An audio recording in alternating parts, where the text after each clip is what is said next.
Hi, my name is Rich. I use the he, him pronouns, and you're watching my YouTube channel where I play amazing tabletop role playing games with friends. Uh, Friends, we are in week 2 of this Star Wars Saturdays experiment I'm calling OSR 5 and 1, where I am running 5 different OSR, old school revival, old school renaissance, however you think the R should be, or whatever you think the O and the S are, but old school revival styled RPGs where everyone's creating a character. They create a character for Star Dogs, and then all the surviving characters from Star Dogs move on. And now we are welcome to White Star.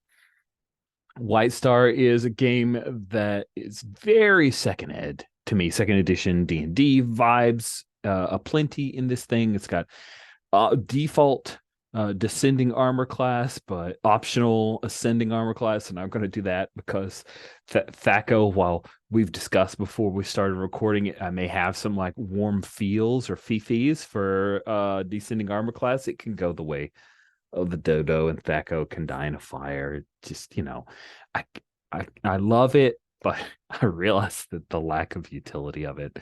Just a cleaner design to do ascending armor class, which is what we're doing. It's very D&D centric kind of game, in that folks have the standard 6 stat: strength, dex, con, intelligence, wisdom, charisma.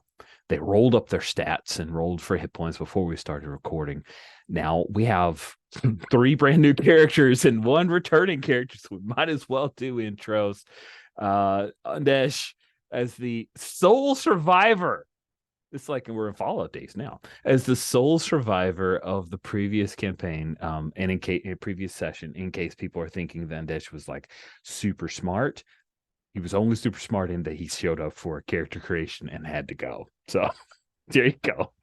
Undesh, good evening, my friend. Please introduce yourself and remind us about your character.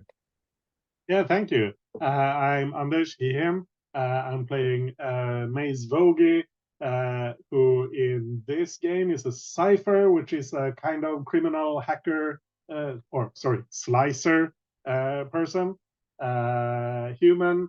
Um, yeah, sole survivor by virtue of not showing up. That seems to be the smart move here. So, and I get to move to level 2 without doing anything. Seems great. I should do that more often, apparently. Is the lesson I'm taking.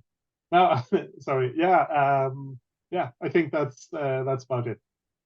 Yeah, Maze is a punky Yeah, female human with some cyberware, and but an didn't take abrasive things to. personality. Yeah, abrasive personality. Yes, I love the abrasive personality. Can't wait to see more of it. By more of it, I mean any of it, because we didn't get to see her on screen. Jay, if you could introduce yourself, tell us about your character. Good morning. I'm Jay. I'm playing a clone trooper. I guess exiled or outcast. I'm not sure where they are anymore, but I guess he's fairly old. But a clone trooper named Barrage. He's the mercenary class. He's on a revenge mission. His brother died last mission, and he wants to know what happened. Very nice. Yeah, I love that while you change characters, we were able to use the same pick. That's nice. I'm leaning into that. My character died, so I'm going to bring back his brother. And It's since they're awesome. clones, it works. It's classic. It is classic. Steven, you're up next. If you could introduce yourself, tell us about your new character. So I'm playing my name is Steven. My pronouns are he, him. I'm playing Ada or AD-4, who was the backup pilot on the Trident ship that we had, that we didn't really use because we had a real pilot until we didn't. And then so it turns out Ada is blind, but can see I through love the that we ship have a pilot sensors. who's blind. Sorry, I Yeah. just Yeah, that's perfect. And can see through the ship sensors, and then has a little spy drone that can also feed back visual information outside the ship. so and I would normally say we can discover this in play, but who even knows if she survives? Why does Ada have no ocular Implants, is this a recent thing? Is this a choice? Is this a design of that particular model? I'm curious. Yeah, I think that it's a design of the particular model. They were used for assembly and didn't need, they knew positions of everything, so there was no need to add vision. And I think that once it was put into a spaceship, once Ada was put into a spaceship, that all the sensors were already present. So this is, emergency backup pilot kind of thing. Yeah. Nice. That's cool. I appreciate that. And I was and I'm eager to see how things go. I think that's neat. Thanks, Stephen. And then joining the crew is Keith. So Keith, you didn't lose your character last week. We just see this guy is part of the crew. So It's the second best strategy was to not show up at all. The best strategy was just show up for character creation. yeah, that was the best one. Introduce yourself. Tell us about this character here. I'm Keith Stetson. I use the he, him pronouns, and I am playing Phaeton Rouge. Jedi, what? I got the lucky roll. Well, let's say one lucky roll, because also he's kind of a sleemo. Like he's not a great dude. He survived the purge, the Order 66, and decided, hey, that was a close call. What if I don't do anything for a while? Sat out the rebellion, took a breather on that. Rebellions are built on hope, and he didn't have much hope. So he's like, I'm gonna kind of stay on the sidelines, play both sides, make sure everything's good for Phaeton. Feel a little bit of guilt about that, and now he has joined on to this crew of reprobates to try and do some good, something in the galaxy. We'll see.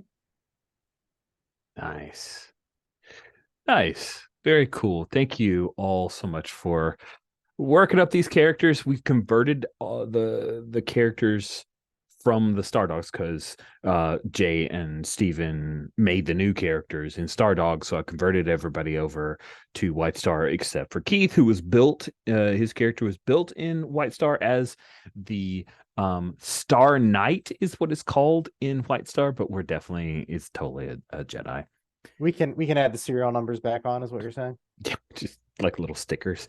And everyone's second level now. So maybe you'll survive a 10-foot fall from a 10-foot. I don't know. Does this have drowning and falling rules? Yes, it does. It turns out it does.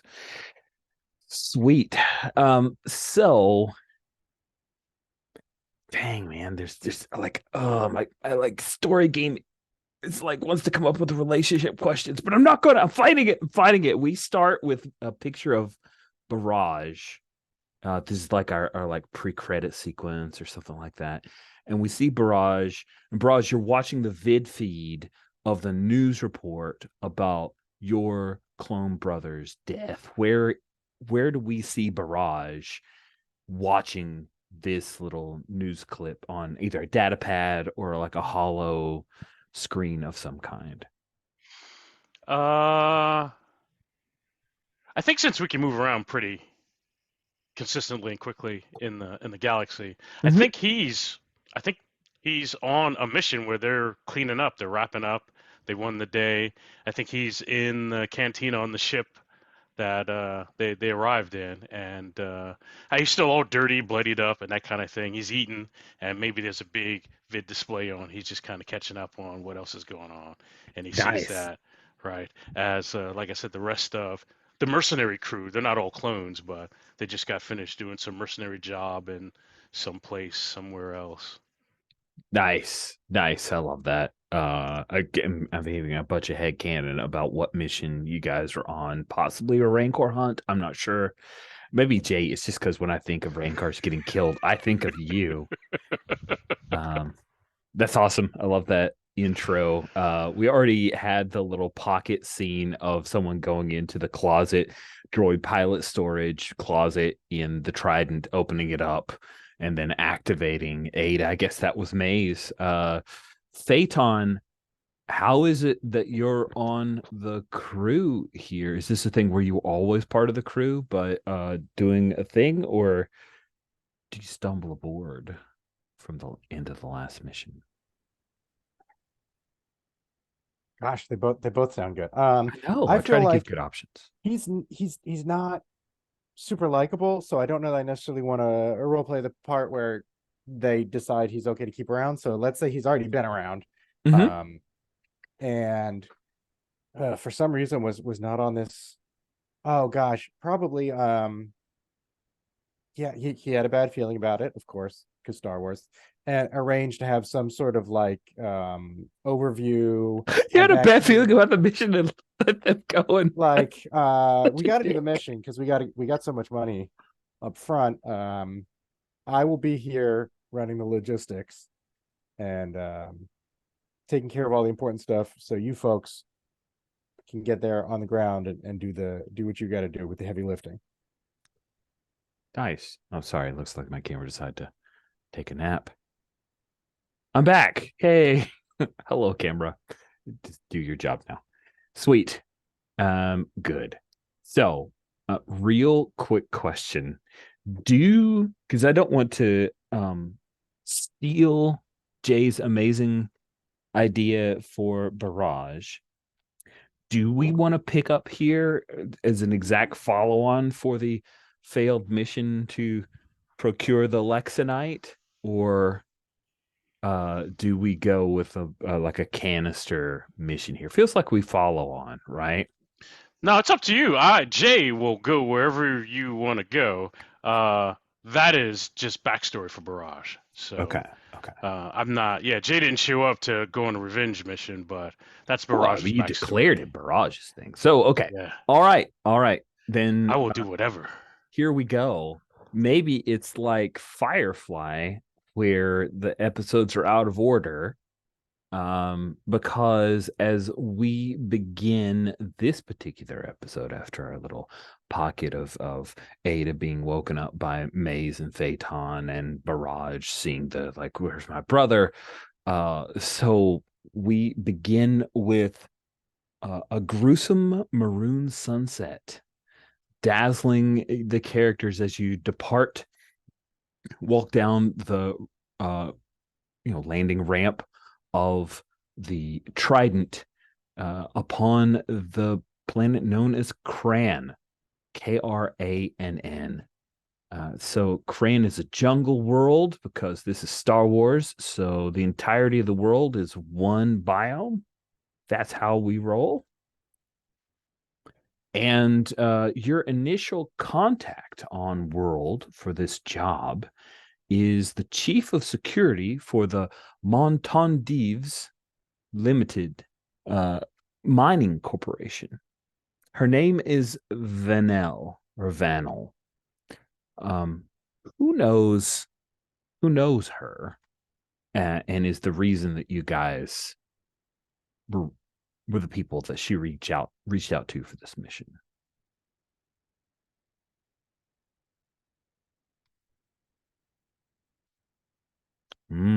Okay. Oh, I was about to roll a d4. It's Barrage. Yeah. Maybe the deal is she's going to tell me about those clowns who killed my brother if we do this thing for her. Oh, okay. I'm gonna add some weird complexity here for Barrage. Oh, yeah. Barrage knows that she was part of Imperial intelligence before, and she's keeping that on the down low as chief of security here. Seems to have severed her Imperial contacts. But yeah, she's still got lots of intel. And yeah, that's maybe you reached out to her and she said, yes, I'll get you some details on how your brother died.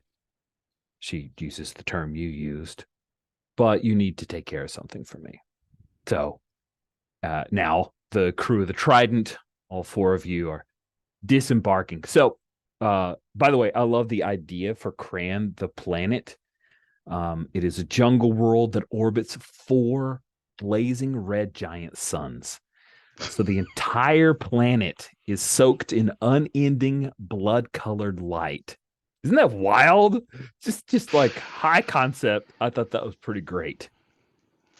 When people first arrived to the planet of Krann, they found the whole ecology was based on crimson sunlight. Most of it in the ominous mountain-hugging black jungle, where ebon vegetation absorbs all the available scant light and drapes the ground in perpetual night. The mission's not here though, right? We're gonna mission's talk on- about the mission here. Gonna talk about the mission here. She didn't give you any details because, she just doesn't. Now, who knows a good bit about planetary stuff that might have a little bit of more info on Cran?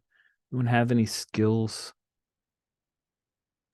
I have survival, and I think last time that was specifically planetary survival. Yeah, give me a survival. So in this game, for skills you roll a d6, and you got to roll at or below your skill level. So roll me a d6, and we'll see what you know. Let's see if I roll a 1. Yeah, basically, you got a 1. I do not. You do not get a 1. Awesome.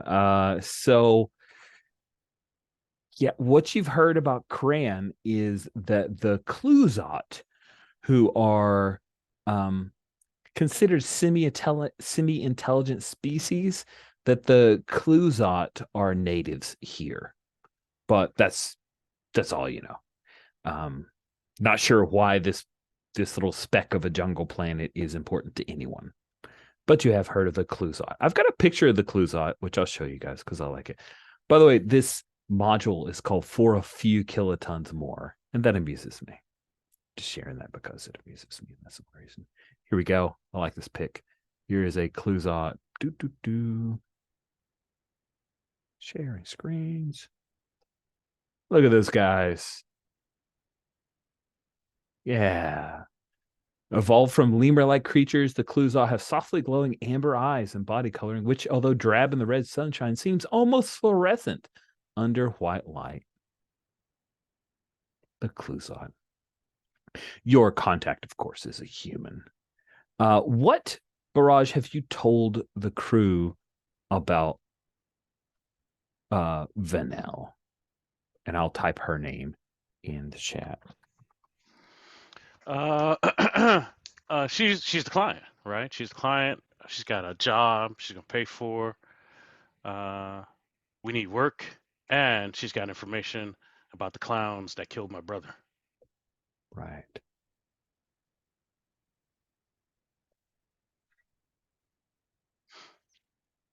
No pushback on that. No concerns. You guys are all good.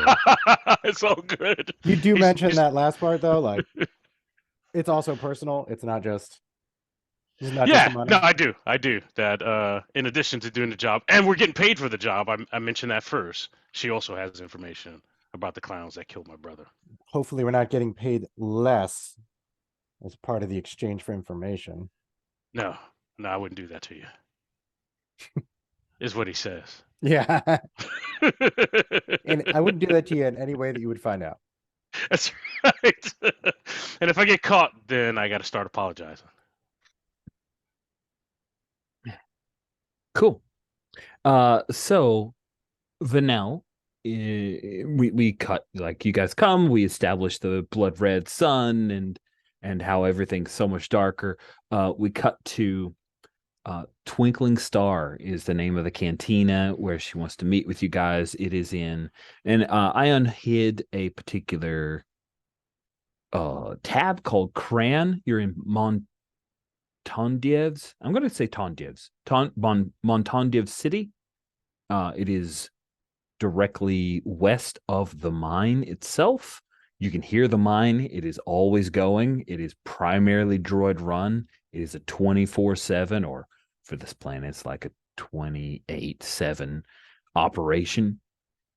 Most everyone at Montandieves is related to the mining or suppliers to the miners themselves, because while it is mostly droid, there's still a lot of bioorganic folks or human-like and other alien species who work there. So you can head to the Twinkling Star. And Barrage, you recognize the fairly attractive human woman, Vanel. She was a relatively successful member of the ISB, got many things that she wanted via subterfuge, and she wasn't afraid to use her looks to distract others. We cut to you guys coming to sit at her table. She's seated by herself. She has a data pad. She's dressed in like tan clothing, similar to what you see in the headshot there. Mhm. It's rugged stuff. It's the kind of stuff you go hiking in. Right. While she does have just a little bit of a nice, that metal looks golden under the fake light. Who knows what color it looks like outside. But as you guys sit down, she gives you a nod. Barrage, this is your crew? Yeah, this is my crew. This is everybody. Everybody, this is Vanel, the client.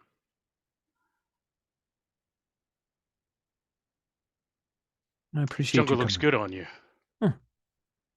Thank you. I'm glad that you survived so far. My understanding is that your kind are at a very advanced age at this point. You look pretty good for your age too.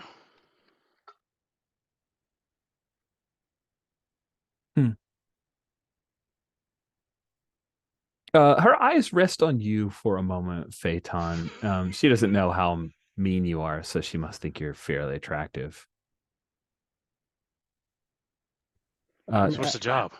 Do you carry your lightsaber openly? Like, would she have No. noticed that as you come up? Okay. Well, I don't know how attentive, like it's under the cloak, right? So like if you're very observant, you might be able to tell, oh, that the way the fabric's falling there, but like that would be rare. He's kind of in half-assed hiding, I would say. Like, Okay. hey, yeah, I want the respect / fear that a Jedi is due, but I don't want the hassle of being like, oh, Superman's riding into town and he's gonna save us. Like, no, that's too much. Okay. Cool. Then, yeah, she doesn't notice a lightsaber, and everything is fine with that. But like, if she looks up inquisitively, like, I'm just gonna pull out the chair and sit down. Like, we're here to get the information. Let's go.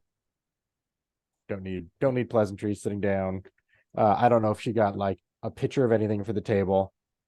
If so, pour it into the rough ceramic cup that's there and just down some, put it back down, and like wait expectantly.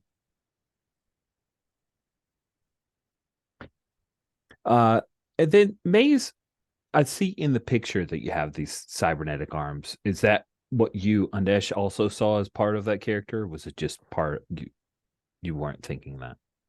Yeah, I think she has cybernetic arms, but they're not very good. They're not like strong cybernetic arms. They're like cheap, crappy cybernetic arms. Mm-hmm. Nice. Are they cheap in that they have a bunch of like corporate logos and stuff on them, and that's how you got them? No, I think they're just like they make noise every time she Coke. moves. Okay. Oh, they creak and stuff. Oh, that's and wild. sometimes they get stuck, and she has to go bang it to loosen the joints. And then this isn't exactly, well, it is kind of Star Warsy if you think of Stormtrooper armor. Is it like a hard tink kind of metal armor, or is it like a hardened plastic that her arms are? I think they're metal. Yeah. Okay. Cool. Good. And then what about AD4, Ada, and Crow? What's your entry like? How are you managing the space? I am used to. I'm not used to leaving the ship. However, I do know whenever I enter settlements like this, it's best to appear subservient. So I actually go to the bar and get the drinks that were ordered by Zeno, and bring them back over to the table. I do this kind of in a stilted kind of, shuffle kind of way. I think instead of blue milk, this is red milk, right? And we bring like this little pitcher and set it down, And that's the thing that I think Phaeton said that he poured into the ceramic glass to take a drink of. Yeah. Nice. I like that. Cool. So she's going to ignore you then. Just so we're clear. She thinks you serve these guys, you're just a droid. Definitely got a bit of a raised eyebrow, but not calling you out on it, like almost stopping myself with a there must be a reason for that. I'm not going to call attention to it. She's doing it. Part of the plan. Again, thank you, Barrage, for bringing your crew here to help. Montondiv is a bit of a problem we've recently run into. We had tried to work out a backup plan, and the backup plan also failed. So we've decided to rely upon outsiders such as yourself to help us in our moment of need. It seems that we may have some. Yes, you are the C team. You eventually escaped from a maximum security prison and finally, at some point, found the Los Angeles Underground. Released on parole from a minimum security prison. If you need help and your first 2 plans fail, If you need help and the A team isn't around, you try their pager. Yeah, so she very much tells you are the third plan. You Barrage pick up a hint of like she was brought to this. She was probably told to do this. She came up with plan A and plan B. She's the head of security. And now at this point, she's having to reach out to outside influence or outsiders to help. I'm not sure how much information you have on the planet of Kran, but we are newer arrivals, meaning that we've only been here. We humans have only been here a few centuries. The Kluzat have been here for millennia. And when the Empire came into power, the Kluzat were considered a slave race and inferior.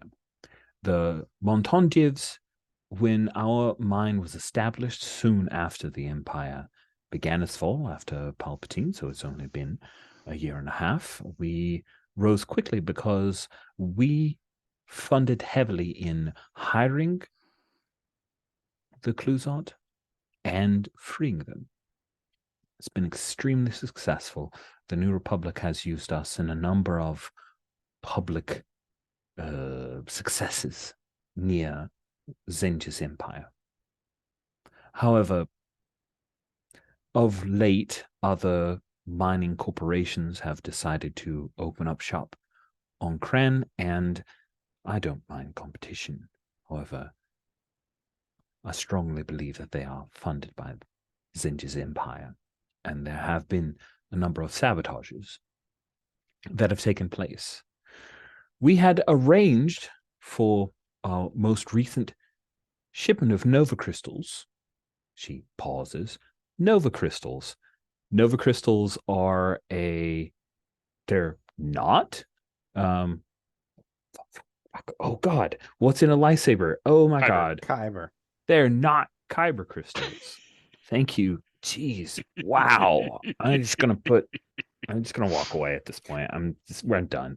No. So Nova crystals are in an unrefined state, a highly explosive crystal, but in a refined state can be used for fuel or also for energy packs for weapons.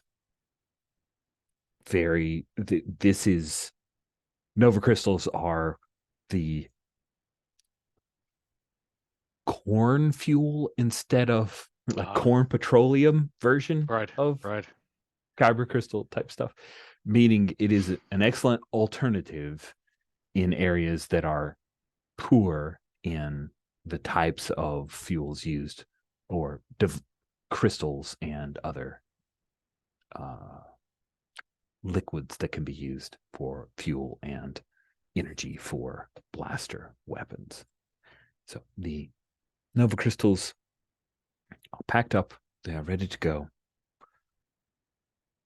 We do not need you to get them off planet. I know that you arrived on a freighter.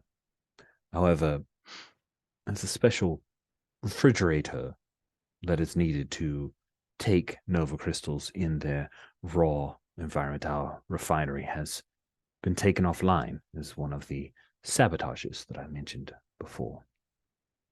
And then she lays down her data pad, and you see a little holo map, and that is where Rich will jump over to screen share the crayon map, and I'll have to make it a little smaller.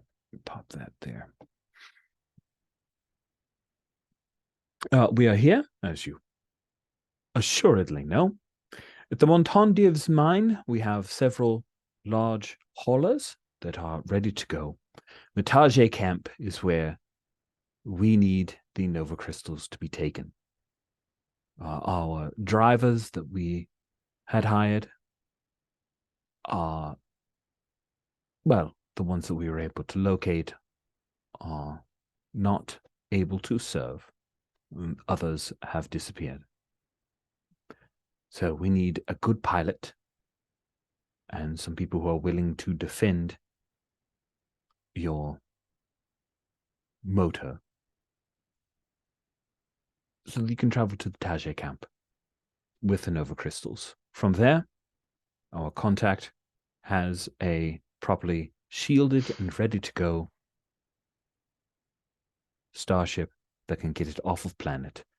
If you successfully deliver the Nova crystals, then you will be paid a handsome sum.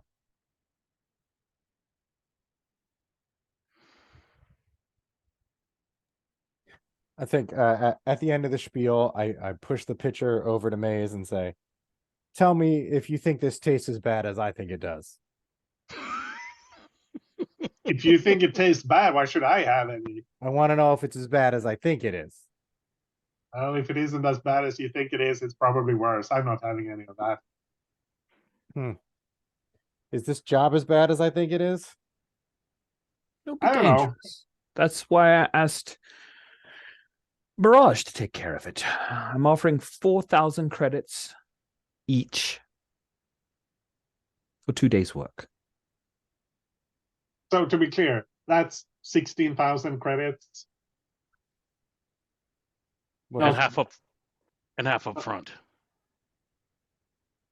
Ooh, half up front. Excellent. I love it. So I don't see any bargaining. I think we're going to be making a charisma roll. Please roll a d20. You want to roll under your stat. All right. I was trying to find my stat, but I'm on the wrong tab. You got 10. All right. Oh, so it's 50-50. That's not bad, right? I know. It's not bad at all. What It's not you were bad. about that's way better than if you had a skill. That's right. Right. Yes. Ruling Is that top true? rules. If I had a skill, like, I don't know. You'd have a 1 in 6 chance. It Oh, also that's- has this like fuzzy logic of like, if they have the skill, maybe you don't make them roll sometimes. Oh, that's terrible. Oh man, she's into it. She's into it. I'm a mercenary. This is what I do. Half up front. Because, we got lives on the line, and we're going to be trading fire and all kinds of craziness. Half up front. Some of us might not come back or make it to the payday. Half up front. And we're the C team. I don't know how much you've spent already. Yes, I have spent a not insignificant sum. Tell me about plans A and B. Why'd they fail? Plan A is the Montandieves starship of our own. It was sabotaged and is currently inoperable. The B plan was to have another set of drivers to take this speeder truck to the camp, and all of the drivers either disappeared or are now ill or unfit. I know you. You fired your head of security, though, right? And then I I- think he starts laughing. because he knows she's head of security. He's Yes, and bad he's terrible at right, but he's like, they are very mad. She's like, suffer the slings and arrows of fools. we might need a minute to talk this through. Of Would you course, give us a minute? of course. And she leaves the data pad there and gets up and walks away. What do you do? Just so we could have a private conversation, because I don't know. This is stinky, right? I don't know why we can't just load the crystals up on the ship, fly the ship across, and put it down. I don't like rolling through the jungle, and right, we're on a road. Everyone can see us, but we can't see what's in the jungle. That seems stinky. Okay. So, Two things. One, she said something about a refrigerator that's needed for this stuff. Did I hear that yeah, right? And we have one on the ship. We have one on that truck. I'm assuming the truck is the refrigerator, or maybe I Mhm. should have asked, or Okay. is it Yeah, we can componentized? assume that question was asked. She informs you that this specially designed transport truck does Right. have the refrigeration units needed to keep the Nova crystals from reaching a particular. Right. I get And that. that's why we yeah. can't take it on the ship, right? Right. It's because we don't have a. That's why refrigerator. she thinks you can't take it on the ship. Right. We could always, if we wanted to use if we wanted to be sneaky about it, we could always, take it on the ship, but also take the truck out so everybody hits the truck, and we just fly the ship over. Or either way. Little decoy. Yeah, I like the decoy idea. I was thinking of flying the ship as escort, but I like the decoy idea better. Well, as long as we split the party, I feel like That's the thing right. that we want to do. Hey, more importantly, I was trying to figure out how do I split us all up so we're all not on the same truck. Is Vanel looking at us, or did she go No. off to the restroom? So you asked for some privacy, some privacy. She So did. No, sorry. I'm just pointing this out to Maze. She left her data pad yeah, there. I was gonna say Oh. I'm pushing it towards Maze. I'm not sure if this is a trap, but like, Yeah, I think I just while the others are talking, I think I just bring out my hotbox and plug in the data pad and see what I can figure out. Oh, sweet. Cool. So if you want, let's talk about code slinging. You have access to your hotbox, which is a specialized portable computer. It allows you to slice and dice at will. You can manipulate electronic devices via short-range wireless signals. Everything from electronic door locks, security system terminals, even droids with a cybernetics installed in a living person. What? So let's have you make a Figure, like, check. wireless doesn't really exist in Star Wars. It's like you Yeah. have to jack in the That's true. data That's true. port thing. Yep. So if you want to jack into the port, we'll have you make a Roll for code slinger, right? let's have you make a code slinger roll. There is something I want to make sure that I've got this right. There's something under the jury rig I think about helping. Let me find the rules again. Ooh. Thought I saw something. Ability can be used to gain an understanding of other technologies and can grant a minor bonus.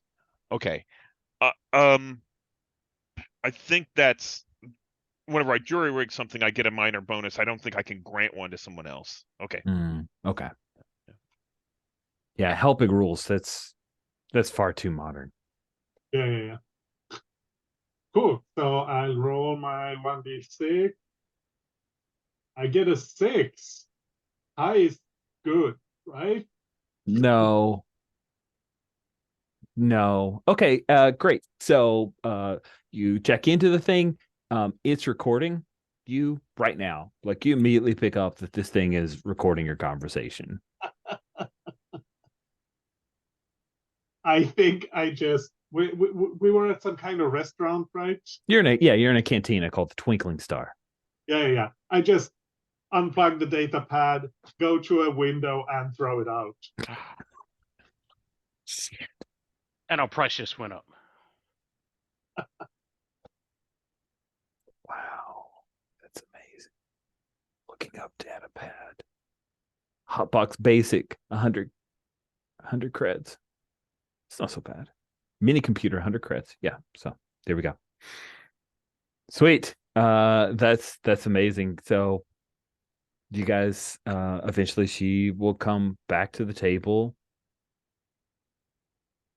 Where's my data pad?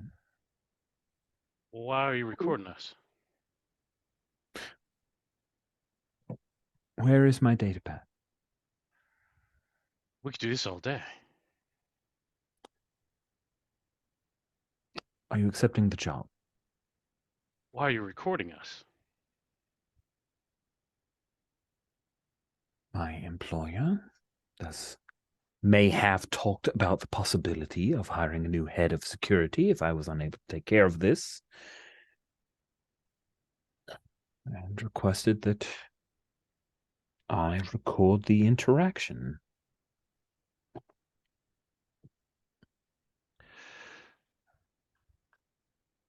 We, I think we will take the job.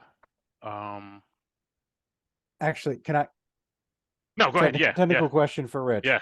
Um, I need to have memorized a spell previously, right? Yes, I because don't the know if you're OSR. willing, so not rules me.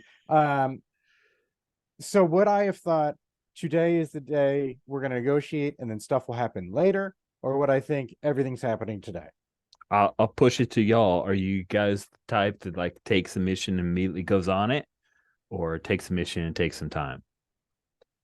This did seem, I will say, her communication to you, Barrage, is like, this is urgent. Can you get here and take care of this thing? So I think it might be fair in that to say you probably expected to get on it. In that case, I'm going to say acrobatics. I was wondering if I would have taken Detect Void to use it on her and be like, does she have ill intentions? But Gotcha. I'm just going to assume she does, and then I'm going to want acrobatics to get out of it. Right, right. Fair enough. We'll take the job with some changes. All right. How We're many of these doing trucks? this our way, right? Yes. How many of these trucks do you have? 2. How many of them are filled with these crystals? 2. Can you make one truck filled with all your crystals? What happens to the nerve crystals in the other one? You can't put all of them in one truck? No, they are completely full. Can we make 2 trips? The starship will not be leaving until we have made the transfer, so it just lengthens the time. We could do that, yes. There are 2 paths as well, if we wanted to go simultaneously different routes. Yeah. All right. And that does split the party as we trying to... I mean, we could have 2 trucks and the starship. Why not? 3 ways. I can get a speeder and ride behind. So that way we're sufficiently split. No, I was leaning into the decoy idea, but I was thinking we'd need the empty truck to do This is what I would suggest. I suggest that we do a decoy. The most obvious route is the shortest one. We send the truck that way. All of us go on the decoy, which is the crappy truck or something like that. The longer way, and we get an advantage because maybe there's fewer people coming after us on this route. Rather than splitting the party, we just get an advantage for the decoy. I would suggest we don't discuss the plan in front of the person who has screwed up this job twice before. And we decide on a plan and we execute the plan without telling her or anyone else. I like that idea. Yeah, so my thing to her is we will do the job with some changes, and we initially liked your price, but now, we have a trust issue. I need you to go talk to your boss. You guys got to come back with a better price. But but I think we're doing this as long as you come back with a better price, and we're doing this kind of our way, as fast as we can get it done.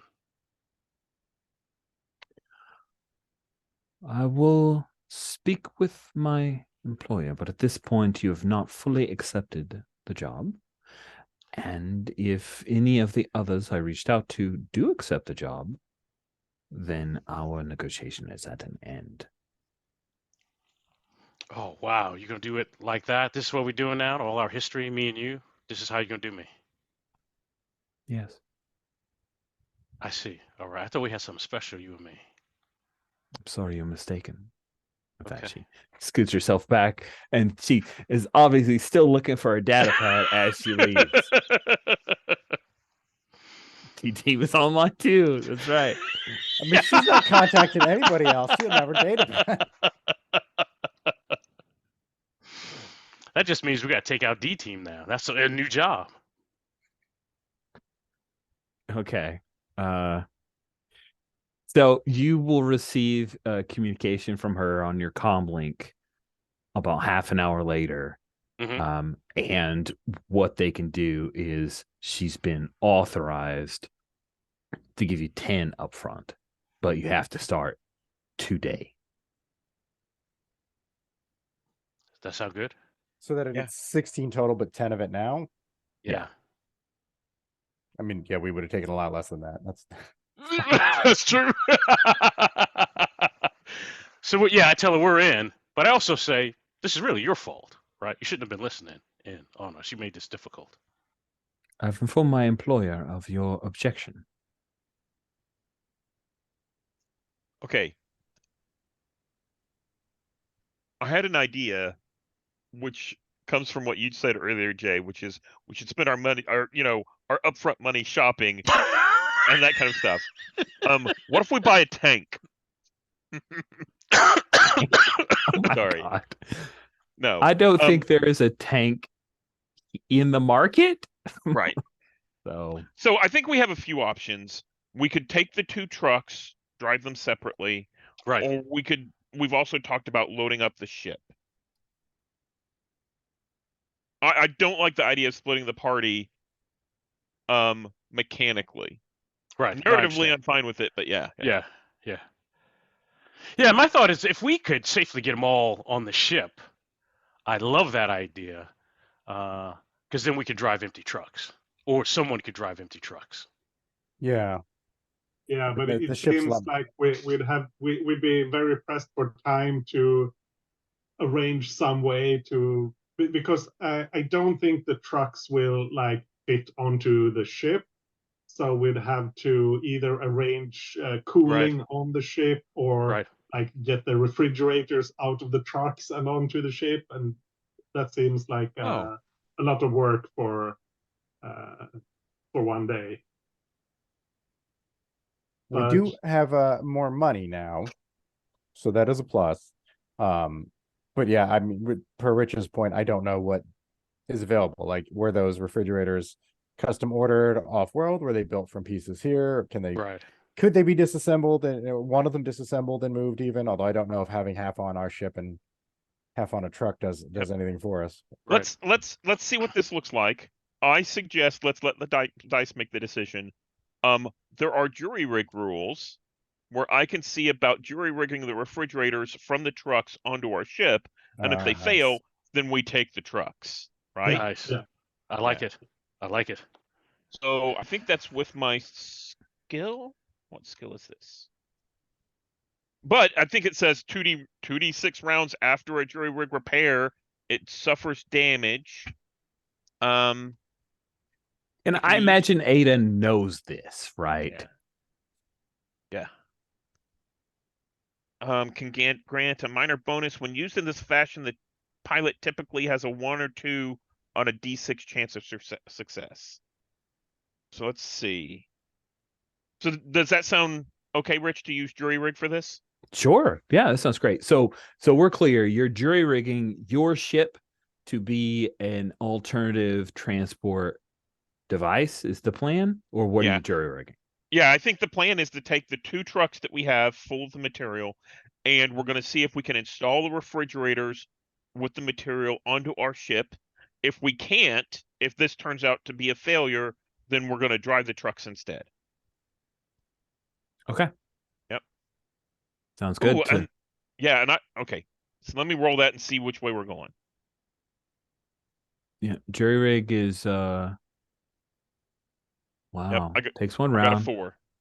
I think jury rig is just you get some hit points back to the ship.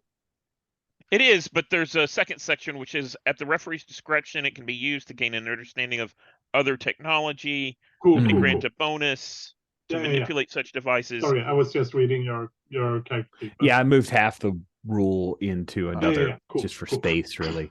But I don't think it matters. Whenever I rolled the die, I got a 4, Yeah, which is not a 1 or a 2. correct. When using this, So it sounds faction like we're pilot, taking the truck. 1 to Okay. 2. Yeah. So the answer, and we'll take our bio break after this. The answer is you realize that there is a significant power draw for the refrigerated units, and that you'd have to redirect so much that you would lose all shielding and probably weapons. So you'd be flying ducks if you went over and above taking the ship. And also, these things are loaded to the brim. You'd have to take one of the trucks anyway. So that's what the fail is. It's like, it's a 4 or 5. It's success. It's a mixed success in that. Sorry, I know it probably should just be all bad, but it's a mixed success. If you want to fly this starship with half of it, with no shields and probably unreliable weapons, you can. I mean, basically, these miners aren't stupid. If they could fly it in a ship, they would have. They would have, right? Yeah. So then my thought is we take the 2 trucks, we put them on the same path, and we take the ship as escort. So we have extra firepower. Yeah. Okay. That's my Sounds thought. fun. Sweet. So let's take our mid-game break. We're at 19 till. All right. So you guys come up with your plan. Yes. Just as a heads up, straight from the module, you can wash up, change into jungle fatigues if you want. Armor is more uncomfortable out in the jungle, out of the sun's light. So it's recommended to be careful if you're going to wear armor, which means nothing mechanically, but narratively, and possibly, well, not nothing. It may be something I take into account after you fail to say, your armor, etc., etc. So who is going where? The plan is 2 vehicles, right? Because not using the Trident. Who's driving?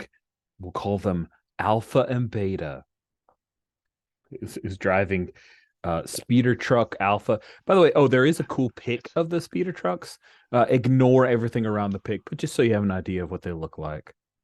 Ignore everything around the pic, like the whatever these guys are. Don't worry about them. These are the speeder trucks. That's what they generally look like. Those look kind of nice. I like them. I thought they were neat looking too. That's why I wanted to share with you.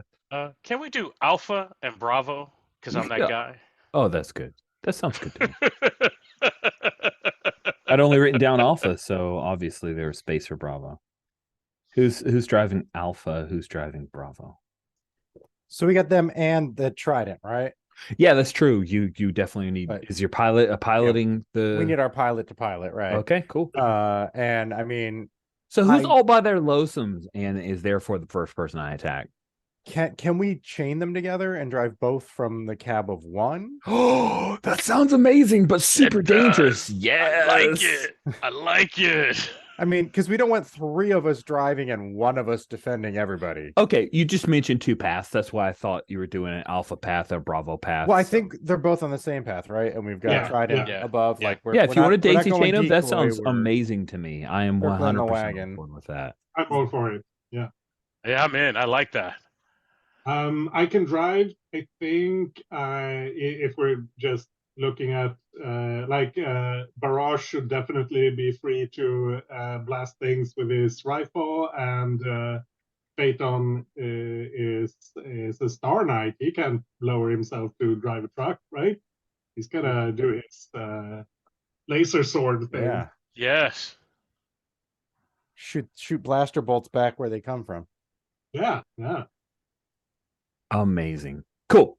So we pick up with the daisy chain speeder truck zooming through the jungle with Ada overhead with Crow. Like, how do you guys work? Because you said Crow gives directions to Ada. Ada's the pilot. So, when outside of the ship, Crow is sort of like the spy drone that feeds information back to Ada on how she can get around. Inside the ship, she uses the ship sensors. Nice. So you're sensing, you're flying by the ship's sensors. That totally makes sense. That's amazing. Sweet. So, man, it's a part of me that just wants to roll a d6. So that's what I'm going to do. I'm listening to that part of me. Rolling secretly behind the screen. It's OSR, motherfuckers. Oh no. Oh. All right then. Sweet. That is perfect. So, you guys are riding along the path. It is muggy. At the early part of this path, there are a couple of switchbacks. You can see here, I'll blow this up a little bit now that we're dialing into specific spots. You come out of Montandieves after you guys leave the Montandieves mine. I don't want to dictate. Are you going all the way through the city and up, or are you taking this shortest path? Who's our driver? Maze, I think. So Maze, which one do you take? I think Maze is like, we don't want them to be able to predict what we're going to do, so she's just going to flip a coin. Because if I don't know which way I'm going, nobody else knows which way I'm going, which means they can't predict what we're doing. So he thinks that's a smart idea. Sweet. Do you want to roll 1d2? Yeah. Did you roll 1d2 here? I think so. Yeah, I got a 2. I didn't decide which was which. So I'll do it again. 1 is the shortest path. Okay. And I rolled a 2 again, I think. So we're taking the longer route. Okay, cool. So it's a very gentle set of curves until you see that it starts to follow along an old riverbed path, but that seems to have dried up. When you guys right past this split point is when you bank to the right. But I'll say, Ada, your sensors tell you that as they are reaching this split off point, Ada, several trees suddenly fall in this area to block that path. What do you do, Ada? Like, first you see these trees falling and they're all like stacking up. There's like 3 trees that fall simultaneously. Immediately I put out the alert, that they should reverse or get out of there. There's a trap, there's an ambush coming. And I fly low and turn on the spotlights in that area, intending to either find something or blind them.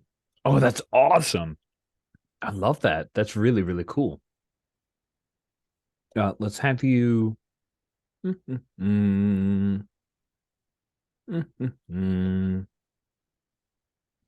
think you're trying to get the drop on them. So let's actually do a little bit of our first personal combat round. Well, personal and starship combat rounds are pretty much the same, but let's determine initiative.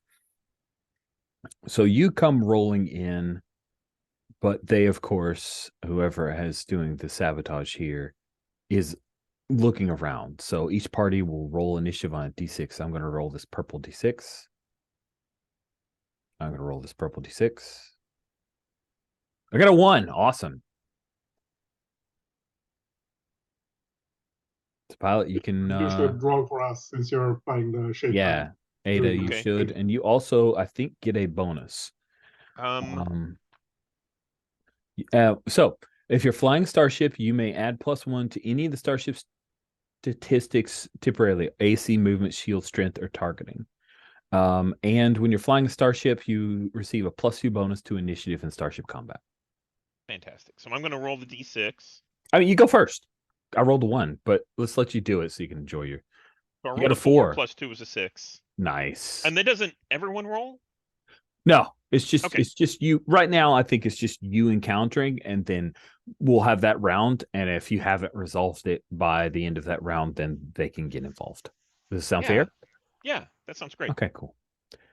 Sweet. So let's you're effectively making a kind of attack, right? Because you're turning on the lights in an area which is a little bit light sensitive. So you act first, attacking, moving, etc., and the results occur. So I roll a d20. Yeah, let's have you roll a d20. This is your to that. hit roll. That's a 17. And then I think there's a bonus for my BHB, which is 1. Right? Correct. Base hit bonus. Yes, your base hit bonus is a +1. Dex bonus. And then ship's targeting modifier, that's probably for weapons, not for lights. I think that's fair. Yeah. So I think that's a 17. That is amazing. 18. 18. Yeah, it's an 18. That definitely hits there. Not nearly that high number armor class. So have you go ahead and roll a d4 of like shoot. What is that? Not subjugation. What is the subdual damage? Yeah. Remember the word. God. That's a 3. Oh, sweet. So you hover down with the trident, flick on several of the lights, the perfect opportunity, and you see those clues on that you saw on the data pad. Their soft amber eyes lit up, and they screech. And now roll morale. And 2 of the small cluster that were felling these trees, you also notice that they have some kind of vibro axes that they were using to chop down these trees very quickly. So they do use tools, but a couple of them just scamper away into the darkness, blinded and screeching. And yeah, I think the rest are just going to take cover because you're in a ship. What exactly are they going to do? So yeah, that's their action. They scamper and hide. What do you wish to do at the beginning of the next round, Ada?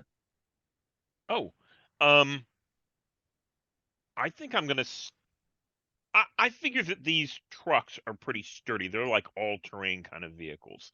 Yes. So I think I'm gonna lay down fire on the trees that were felled to just blast them out of the way so that the trucks aren't trapped. That's really smart. Otherwise, you guys would have had to like physically move those things. So that's pretty great. I think we'll have you roll to hit. Their armor class is 5. Okay. I'll roll my d20. Wow. 19. They're wasting some really good rolls on trees. Trees. That's fine. All right. We look at the trident. You are using your laser cannon. And yeah, I thought about using missiles to see about blowing up the trees, but I'm like, no, we've got trucks right here with explosives in them. That wouldn't be a good idea. So yeah, I'm just using laser, the barrage of lasers to fire on the trees and try and. This is going to be terrifying. Please roll 4d6. Oh, and if you roll like 4d6, then you can see all of them at once if you do it in the text box thing. That's just something to be advised of. So 10? Those are splinters. Things that would have been very difficult for mortal men to move is nothing in the face of a laser cannon. So yeah, you use a laser cannon at the 4, blast through that. There's explosions, a little bit of trickle of fire. It starts, and Maze, you come around that bend and you see this huge explosion in front of you, but you also see that the trident is passing by at that point. So does it look like the trees are shattered enough that I can drive through there? Yes. Or yeah, cool. Yeah, you see little bits of flame here in the jungle, but you can drive through without what appears to be any problems. What do you do? Yeah. I just tell. I assume the others are in the truck with me. So So yeah, that's an hold interesting on. question. Phaeton, where are you? Are you in truck Alpha or truck Bravo? I was picturing I'd be in Bravo. Okay. We babysit that one. We got Maze driving both, and Barrage up there in Alpha. With the ranged weapons to go forward more in case we have anybody out there showing themselves before they attack. That'd be a good place for him to be. Okay. Cool. Then I just hit the intercom, like hold on, Phaeton, could be a bit bumpy. I'm ready for whatever you do. The gap in the. And if Nice. the camera cuts to me, I'm like sitting in a meditative pose, ready, kind of like state of readiness for whatever happens here. That's awesome. Nice. As if Maze had predicted it, you hear thump, thump, thump to the side, to the port side of the speeder truck Bravo. I keep wanting to say Beta. Yeah, port is left. I have to do it every time too. Yep. Same.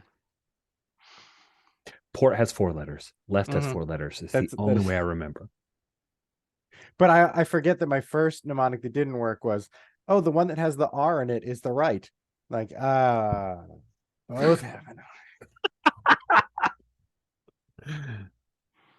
Cool. Sorry, there was a noise. That was the point. Yeah, it sounded like something slapping against the side of the truck. Maybe it was branches. You're not sure. Okay, so nothing that was like immediately, oh my goodness, uh-oh.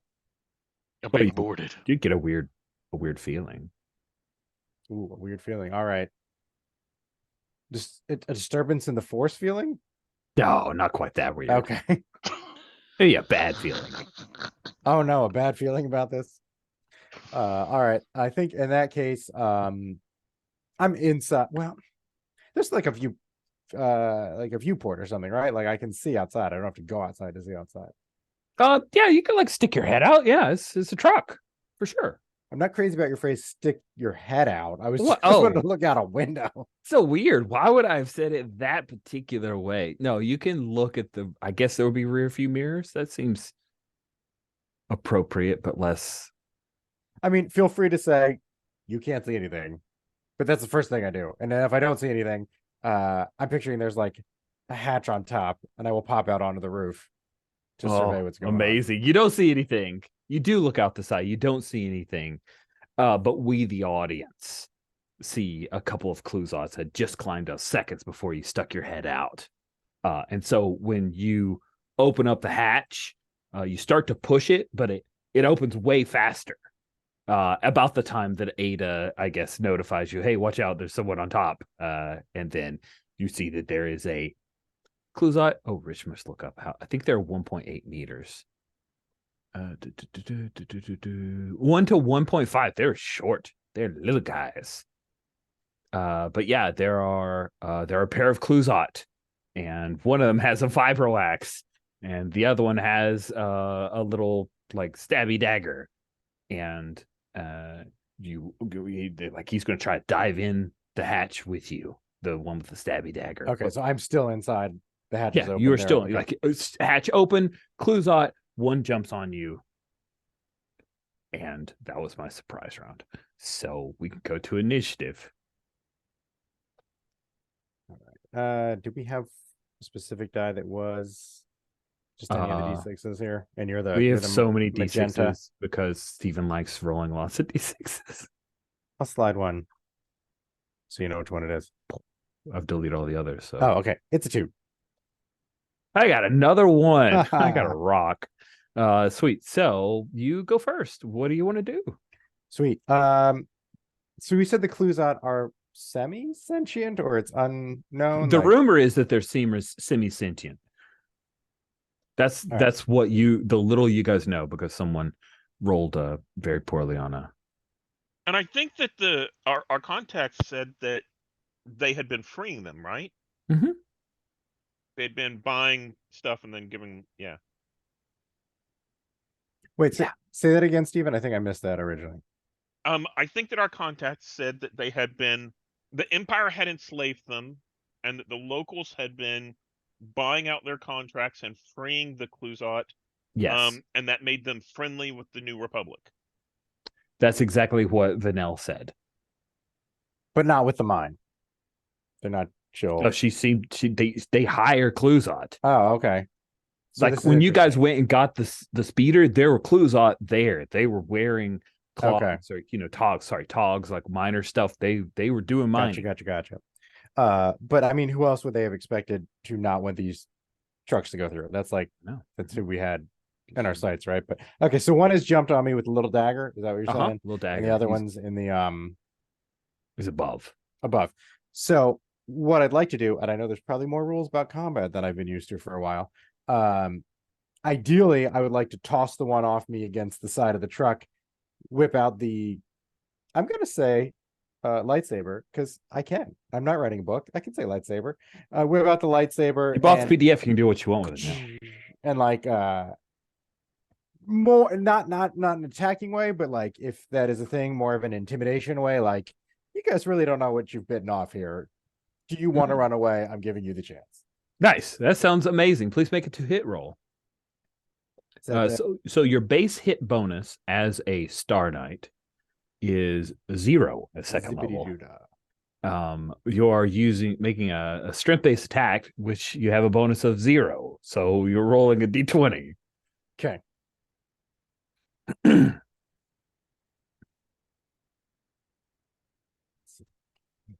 Their AC is 10. This AC, the AC of the one that's like literally on top of you. Well, that's unfortunate. Sweet.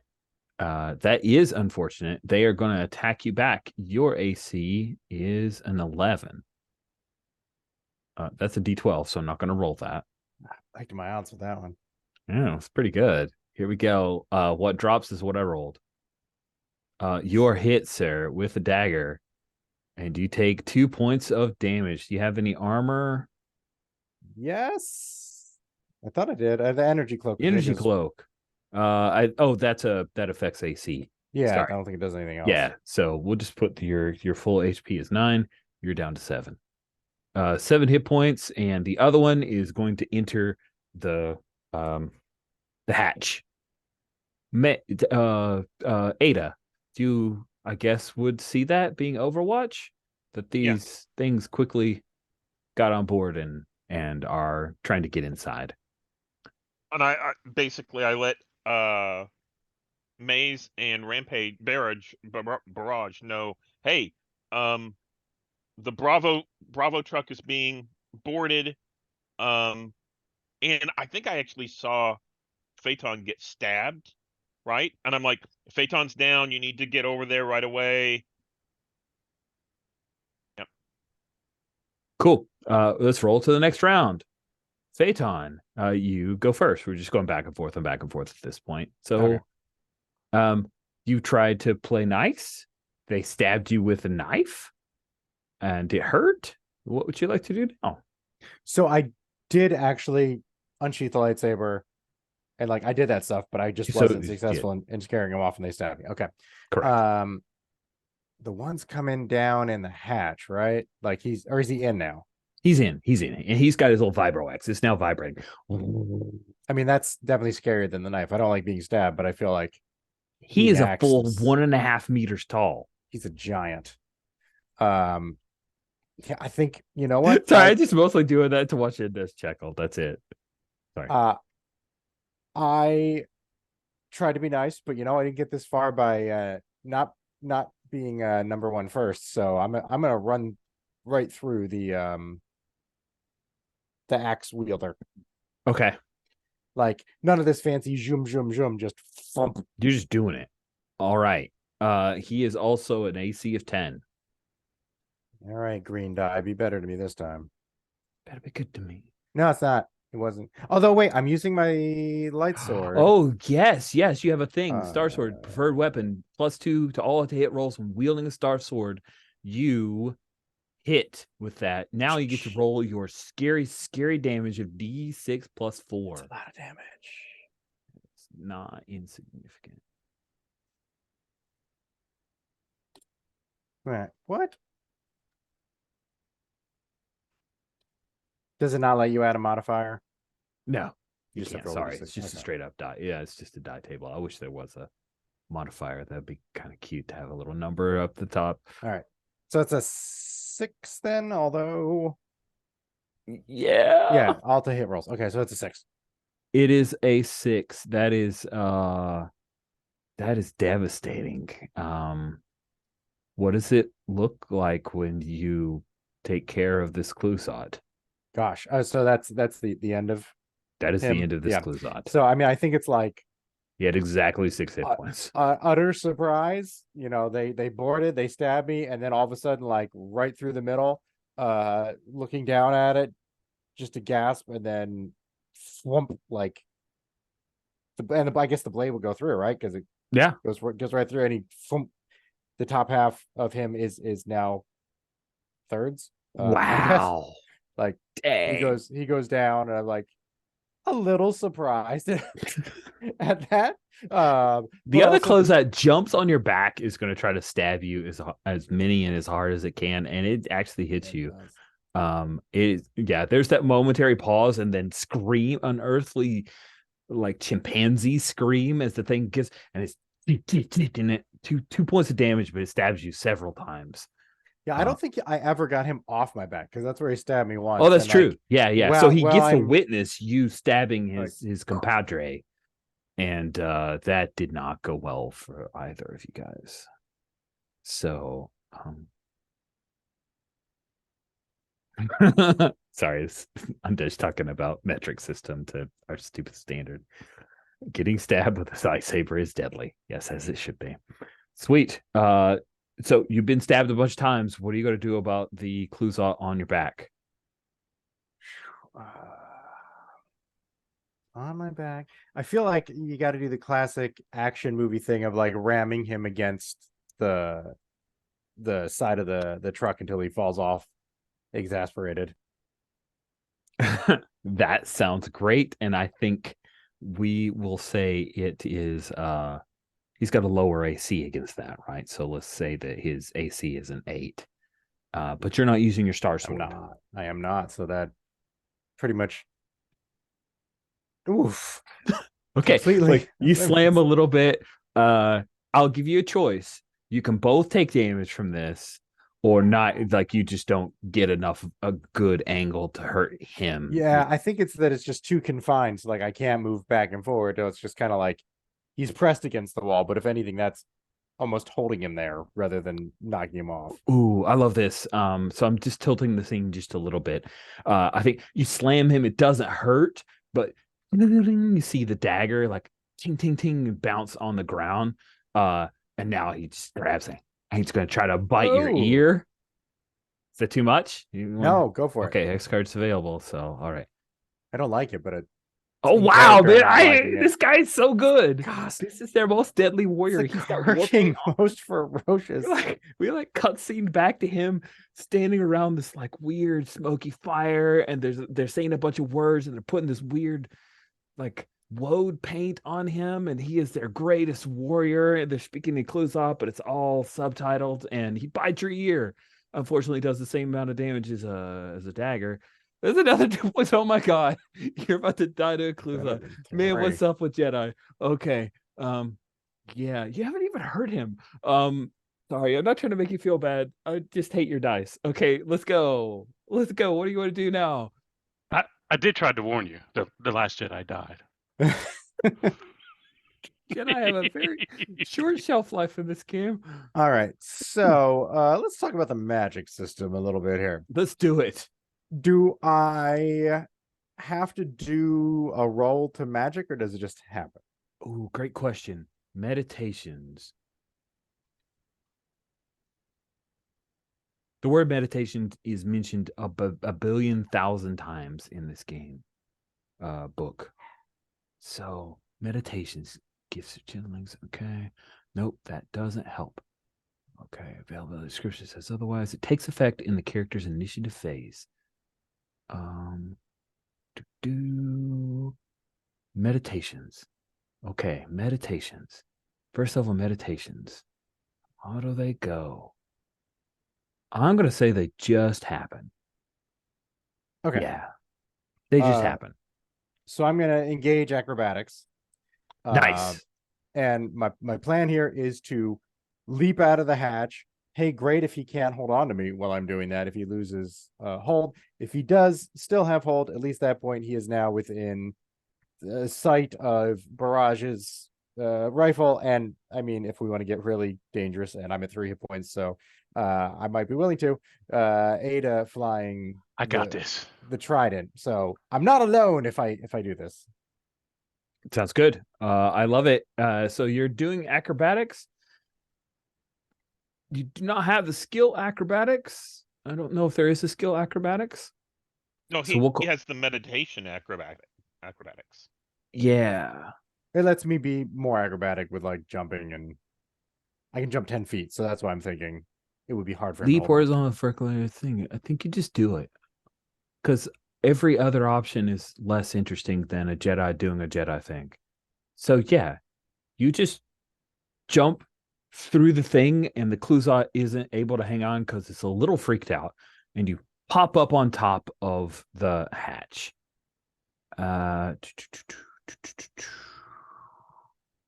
It doesn't chase you.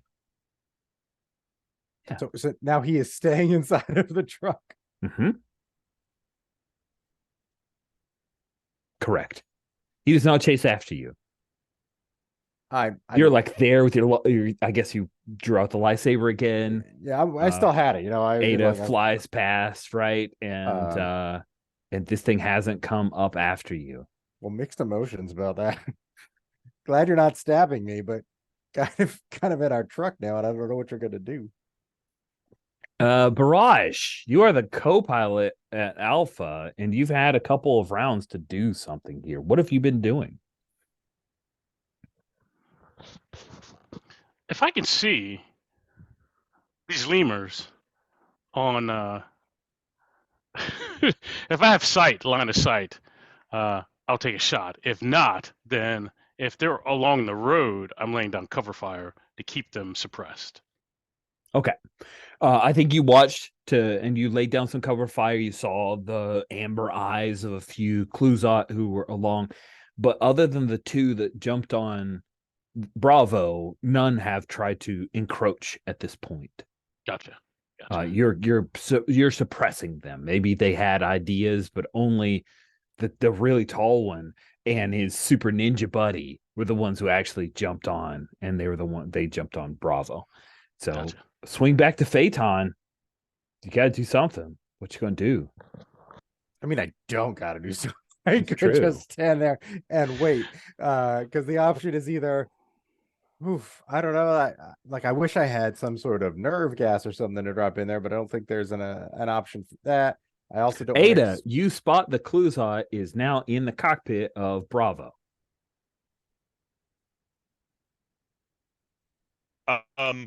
But it's daisy chained. He's not going anywhere.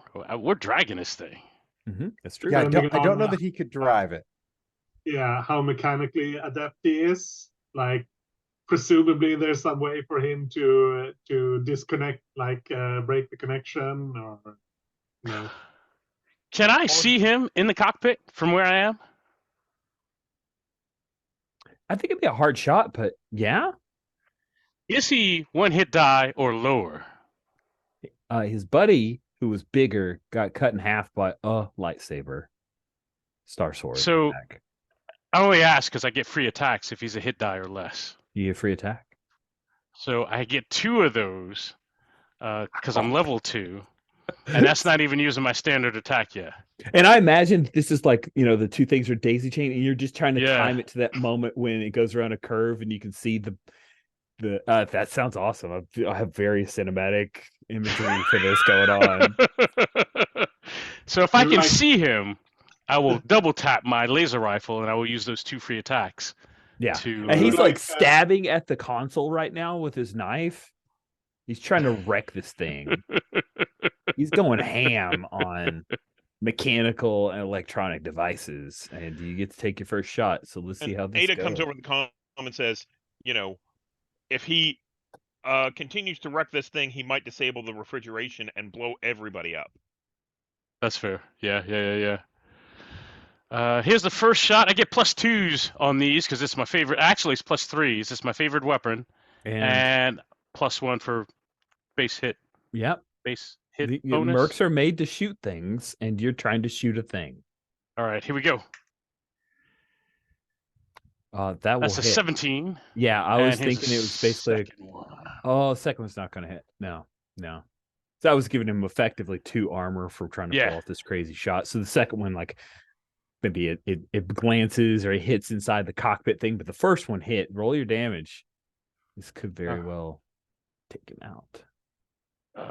2d6 +2. Mm-hmm. Because this is what mercs do. My lord. Poor guy. He shouldn't have gotten a truck. It's true. That's 11 points. Man, we cut to this, like shaman, blessed, a great warrior. He's coming up to this older female Cluthot. She's crying and he hugs her. All right, back to you guys.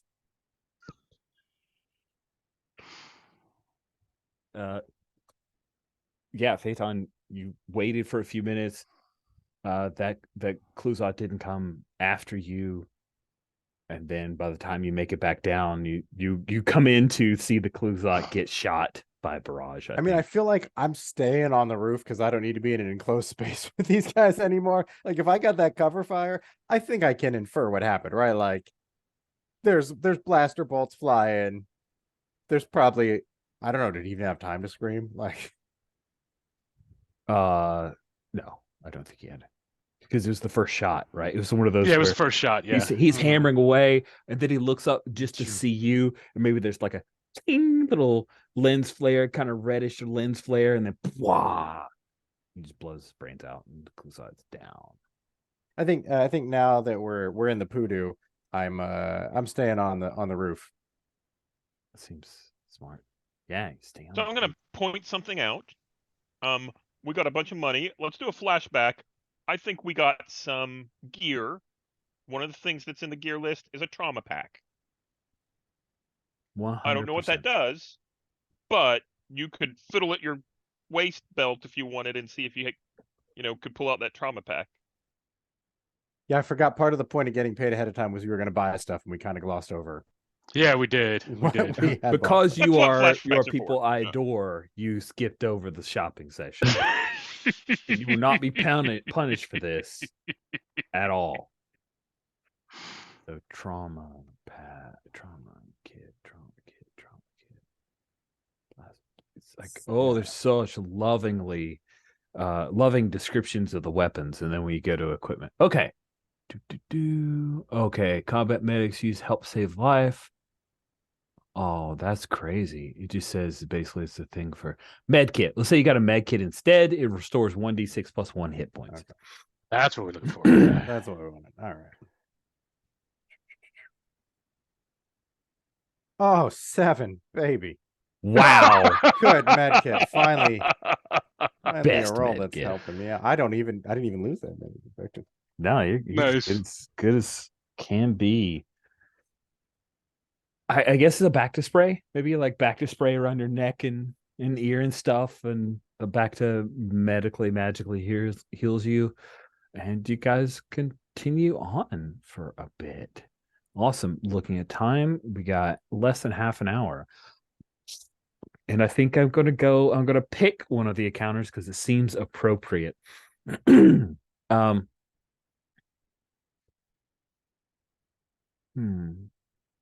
Who would notice this? I think Phaeton, your Jedi senses alert you to the sound of an alarm going off in speeder truck Bravo. I imagine you go to check it out, and as soon as you drop down into, you notice that it's noticeably warmer. Uh-oh. And the coolant has been leaking since, well, you're not sure how long, but it has been leaking in speeder truck Bravo. What do you wish to do? I mean, I'm on the comm gets a maze. We've got a situation. Is it a regular situation, or is it I disconnect you and you die situation? Regular situation. Of course it's You sure? regular. I got the button right here. It's getting a little hot back here. We'd like the AC fixed. Oh, that sounds like the second type of situation to me. Well, Phaeton, even though most of the display has been wrecked from someone's angry dagger, you can see the warnings in Arbesh that the coolant is overheat, or basically due to lack of coolant, refrigeration units are beginning to overheat. You see the ding, ding, ding, ding. The engine is contributing to this. You really do need to stop. So, did we discuss with Valen about what if half of it gets there? Is that a zero payment situation or a fractional? It's not zero. We already got 10. You got paid. You get Yeah, what you get. We did get the 10. I just don't know if they're going to come back. If she's got to hire the FU team, and they're going to come and try to get the 10 back from us. The D team will finish. Yeah, if you deliver half, you get no more credits at this point.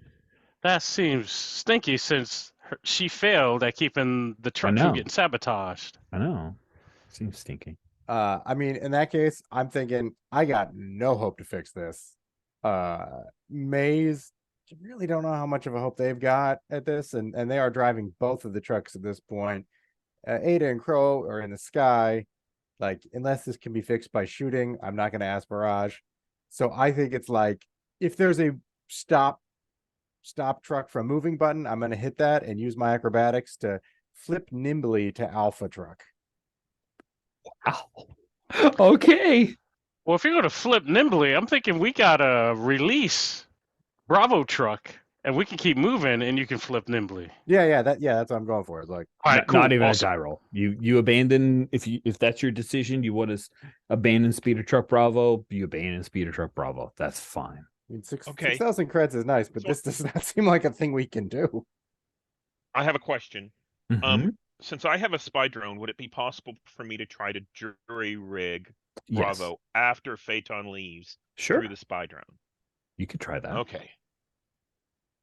So I think that's something that we'll do is you stop the truck so that things start to cool down again, and I'll see if I can't jury rig a repair and get back to what that looks like. But we should definitely keep Alpha truck going, like not slow it down. We're finally splitting the party. Love it. Sounds good. Okay. Cool. So I think this is me just rolling a d6. I think so.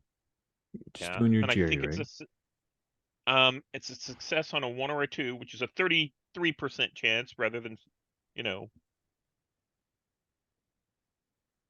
1 out of 6, right?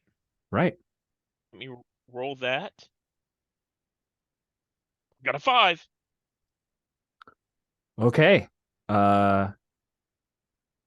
Yeah, you do what you can and realize that this thing has already reached critical by the point that you got down there, and Crow needs to get out, and it's going to be a big explosion. And I think I do my best to make sure that I get the Trident and the Alpha truck is far enough away so that they're not impacted. In fact, I think I get down behind the Alpha truck. I get real low, like to the top of the tree kind of level, Oh, to to like see if I block can it? extend the shield to block any explosion from hitting Alpha Truck. Nice. Nice. Yeah, I think narratively that just happens. That's pretty cool. So the truck goes up and it throws flame out of every direction. We see it come up and then hit the shield at the front of the Trident. But Speeder Truck Alpha, you guys speed ahead. And that's going to cause some serious damage to this part of this village, or the jungle village. I want to say village. And yeah, that's pretty nasty. Okay. Sweet. So you guys speed along, just the three of you in Alpha, heading along Cran. And weird. I hit a weird button. Sorry. Oh. So it was around here when you were able to fire and hit. Yeah, I think you guys raced along through here. So here's where the explosion happens.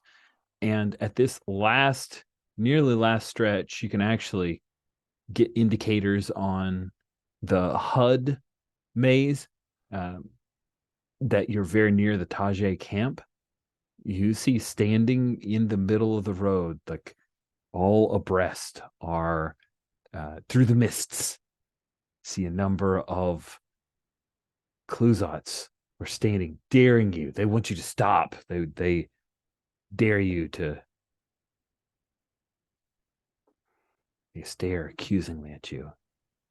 Nice explosion. Oh my god, that's amazing. That's fantastic. Wow, that's perfect. Take an Well- XP for that particular graphic and putting it there. That is so great. As a player, I mean, I know some bullshit is up with what they're doing with the Cluzots, but Maze isn't thinking about that. She just wants to get paid. However, I don't think she wants to just drive straight through them. They're tricksy. It could be up to something. Think I'll try to like skirt the edge of the road, like at the unless they're like standing all across the road and into the forest. They are standing all across the road and into the forest. Yeah, I was gonna say if you leave it up to Rich, They you are. could I mean, drift. they're like, you could drift into them. if you want to pull off a crazy maneuver, you can do that, Maze. I mean, I'm we've gonna seen try. what the Okay. Trident does to trees. Can we Yeah, blow our yeah. own path and just drive around them? Yeah, I wanted to see if Maze wants to try to drive around and I see her headed that direction. I'm going to see if I can't make a path for them. Yeah. And just to make it easier. Wow. Entering the spirit of OSR, I'm going to make a ruling, and we magically White Star now has helping rolls, and will allow Maze to roll with advantage. Oh, I was going to say, what if I roll and if I roll and if I succeed, then that would lower the difficulty. Okay. Yeah, that works. I mean, whichever way you want to. No, that works. That works. I like Okay. it. Let's make it to hit roll. Your AC is an 11 to deal with. A little less than Okay. a 50-50 shot. And let's see, I have my BHB is 1, Mm-hmm. and I will add my bonus to targeting. So that's 2. And then I think the ship has targeting, right? That's plus 2. So I think I'm rolling at plus 4. Holy crap, you're really good. Well, yeah, but it's a D20, right? So I think you said I'm rolling against 11 11. Okay. That's an 8. plus. So plus 4 got to a 12, just barely made it. Oh, squeak! Awesome. Cool. So then we're gonna say that you, Maze, are gonna pull off and drift and do some crazy maneuver here. Trying to figure out how we're gonna do it. I think it'll be a skill check. No, it's not a skill check because you don't have a skill for it. It's going to be a dex check.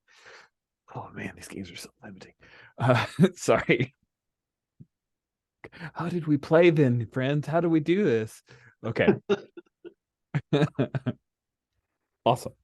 So please make a dex check, but I'll give you need to roll under or equal to your dex, and I'll give you a -2 from the path that was opened up by Ada's. Cool. A few of the clues are skittish. One of them even ran away, but the others are trying to stand bravely in their sacrifice to stop you from going further. Yeah. Yep, as a clone, I feel their pain, but it's payday. Yeah, I'm rolling and That is great. 4. Yeah, you guys, we need more Rolo systems. I'm going to be looking for more Rolo OSR systems because you guys are badasses when that happens. Sweet. Yes. What does this look like, Maze? I think Ada lays down fire, and like one huge tree falls right down, and I go like up onto the tree trunk and follow that, and we do kind of a jump over this line of Duza. Nice. Nice. One of the Cluzod actually ducks down just a little bit and barely scrapes above the little ear, gets scraped, and whoomp, whoomp, you guys land, and we see the spike up for the warning things all back there. All the Nova crystals are starting to go clink, clink, clink, clink, clink, clink, clink, clink, clink. But then you ratchet it down a little bit, lowering the speed, and then you guys by sunset are now heading into the Tajay mining camp. So the Tajay mining camp, you see that there is a very large, like a medium class freighter that takes out the majority of the northern part of that mining camp. And there are a number of guys with guns here. They've mostly been watching the tree lines. When you guys arrive, there are a couple of folks with the Montandiev's symbols like on their togs, and they will wave and direct you towards an area where they can start moving things out of the refrigerated units. What do you follow? Any concerns? Anything you want to do? No, I think we look for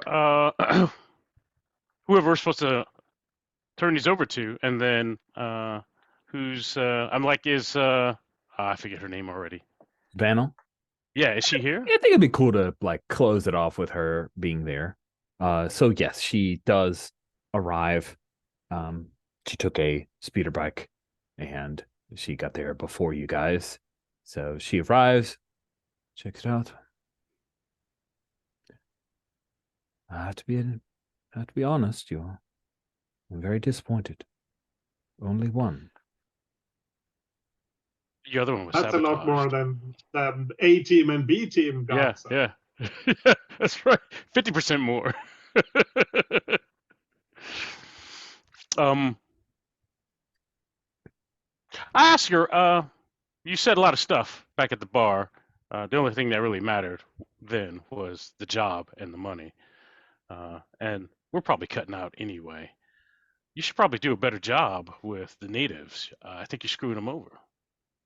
And that's why you can't get stuff up here.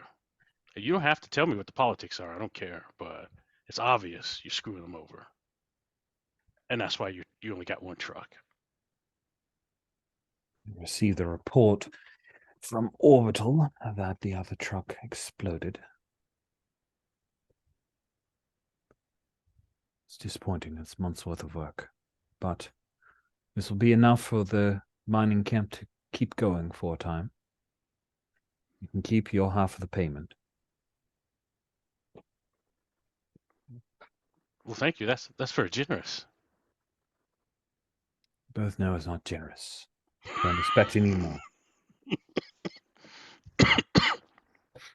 And that she really doesn't want to have any more conversations with you because you're mean to her, even if justifiable. She's not a pleasant person to be around. She's not a pleasant person. I mean, I'm thinking they'll be lucky to get one truck through the next time, right? Like, Right. Right. we did a pretty good job. Yeah, we did. Get your house in order. Yep. So what's our final scenes as you guys are heading out? You don't get paid anymore, but you're able to get picked up by Ada and take off the hell off of Cran.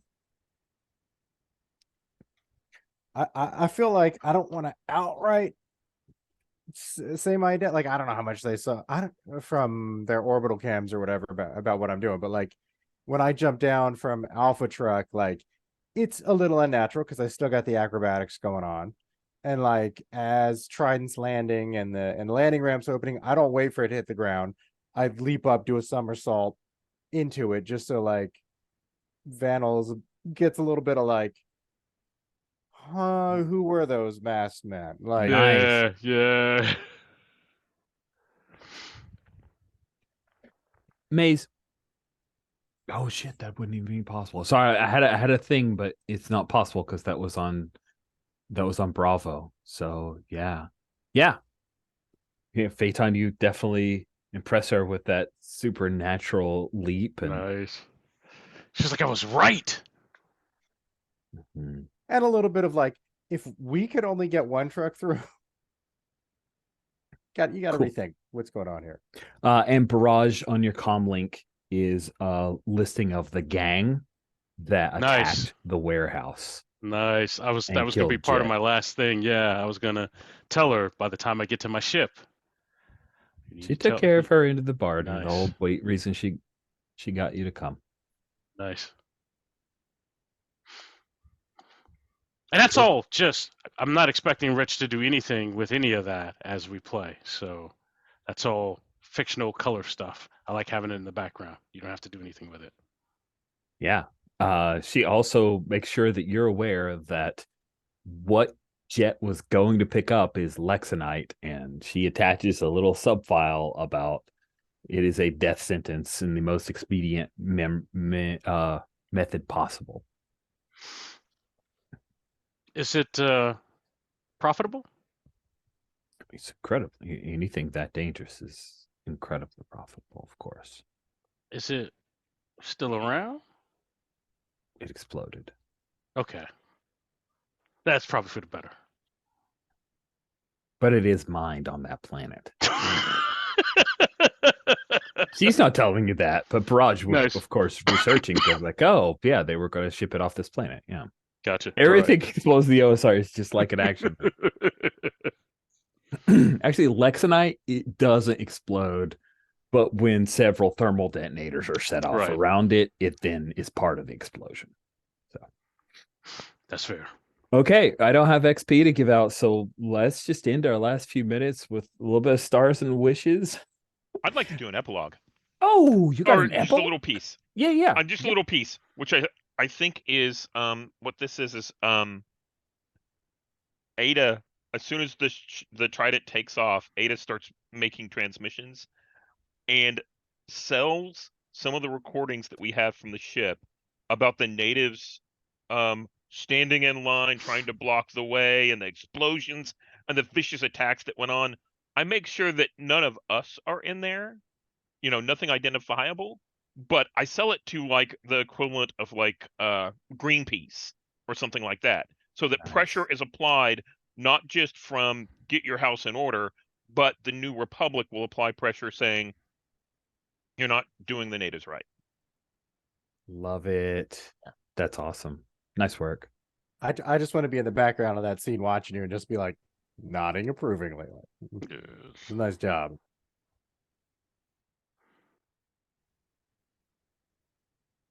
Very cool. Good work.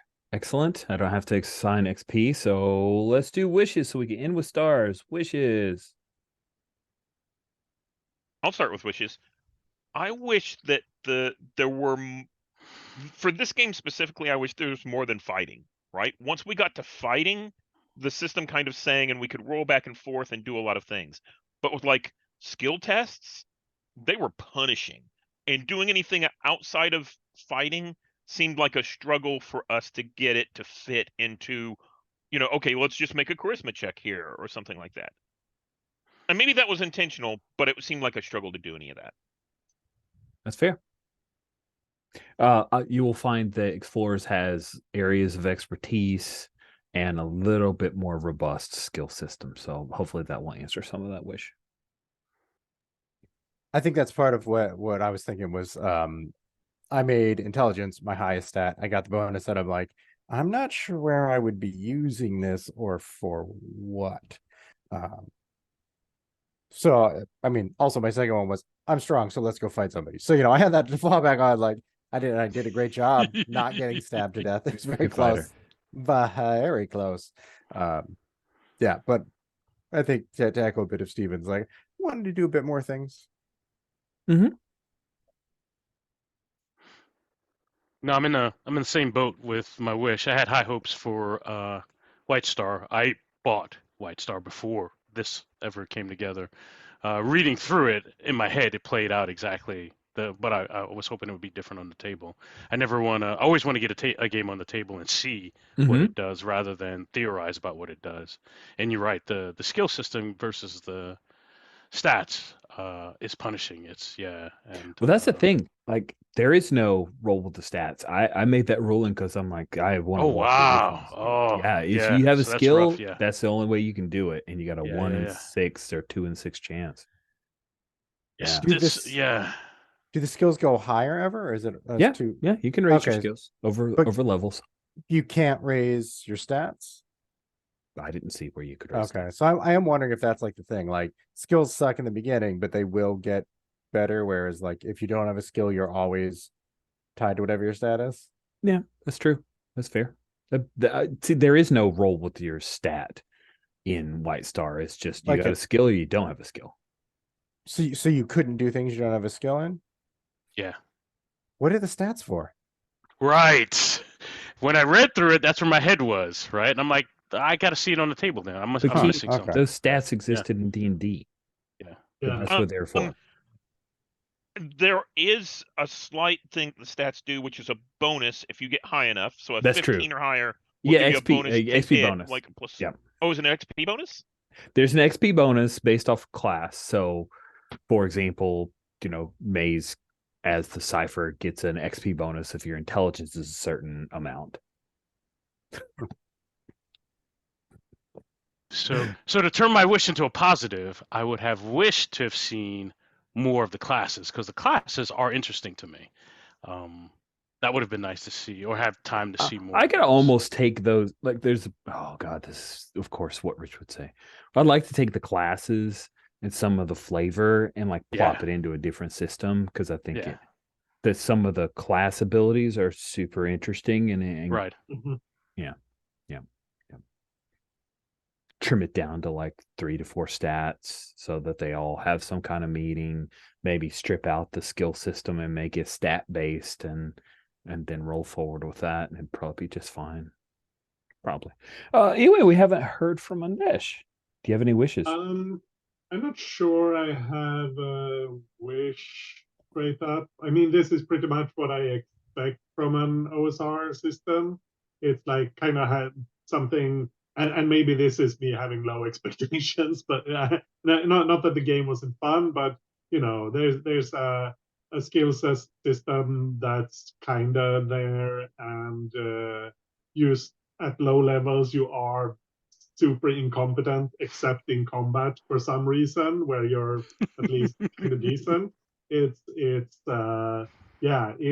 weird, but it's what I've seen it in enough places that it's kind of my baseline for what's going on. No specific wishes. It will be, other than interesting to see how it rolls forward into the other games. Cool. Explorers is the next game system. I think it has some stuff that we felt like was missing from White Star, so I'm excited to see how that goes. I will be converting over everybody to the Explorers PCs, which I think that character keeper, I was pretty happy with that. I thought it was pretty. You can go over and see that and hid the Explorers PCs, and I think it's cute. This was the first one which has less than the standard 6 stats. So several stats are averaged to get you the new stats. And yeah, that 6 intelligence actually gives you a -1 bonus there. But 15s give pluses, and so do 13s. So that's a little good. Everybody will have a little bit of an adjustment there. Let's swing back around and see if there are any stars. And she went last with wishes. You go first with stars. Did you have any stars? Yeah, this was a lot of fun. I feel like we were playing a story game, like we were playing an indie game, just using some of the OSR mechanics. But that's fine. I don't mind. I think that's the best thing you're going to get out of an OSR game is you kind of you rig something together and you run it kind of like an indie game, unless it's one of the highly mechanical OSR games that have a lot of systems. And I feel like this is the way that a lot of people who like OSR games, this is kind of how they run them. Is my thought, but I'm not sure. It's been too long since I played anything. And like I said, off camera and from a different tradition of RPGs. So it's different. But I had a lot of fun. Everyone like rolled with what we had and played to the fiction, which I think is the fun part anyway. So, yeah, that's all. Cool. Thanks, Adesh. Jay. I liked watching the other players lean into the characters. I liked seeing the Jedi do Jedi-ish things, especially the leap at the end. Watching our droid pilot and kind of do Overwatch stuff. That was nice.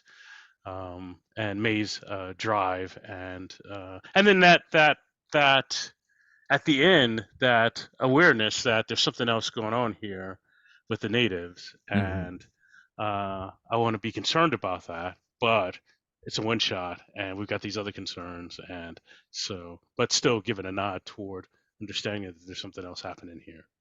So all that stuff is good, no matter what the engine was underneath we were playing. So.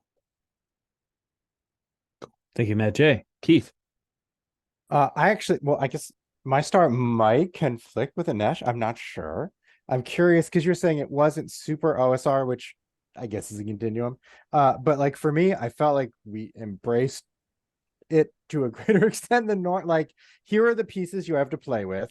You as players have to figure out what to do. You can't be like, I'm gonna roll, read a situation and ask questions. It's like we have the pieces Rich gave us, and that's what we have to use. And I will say, there were, to an extent, Rich did massage it a bit so we didn't get massacred and like die on the rocks immediately. But I think like we played mostly by the implicit rules of like, here's the situation, what are you gonna do? And I thought we all did a good job with using our characters kind of as a collection of useful bits to get through this scenario. And everybody threw down with that really well, which I thought in like almost a board gamey way made it a lot of fun. We're like, how are you going to use your 3 options to live through this? And we did without fudging it too much. So that was a lot of fun, and I'm excited to see how that works in a different system next week. Thanks, Keith. Last but not least, Steven. So I really liked the story that we had. I liked the little, pick up this job. We're gonna get information on the last guys, the gang that went after the last guy and all that kind of stuff, who's responsible. And then the interaction of the natives making this isn't a one-dimensional story where it's like the bandits are going to come after you. It's, oh, you've got natives who are a problem and you didn't realize it because you've been lied to. mechanically also, boy, being in the ship protected me a whole lot, right?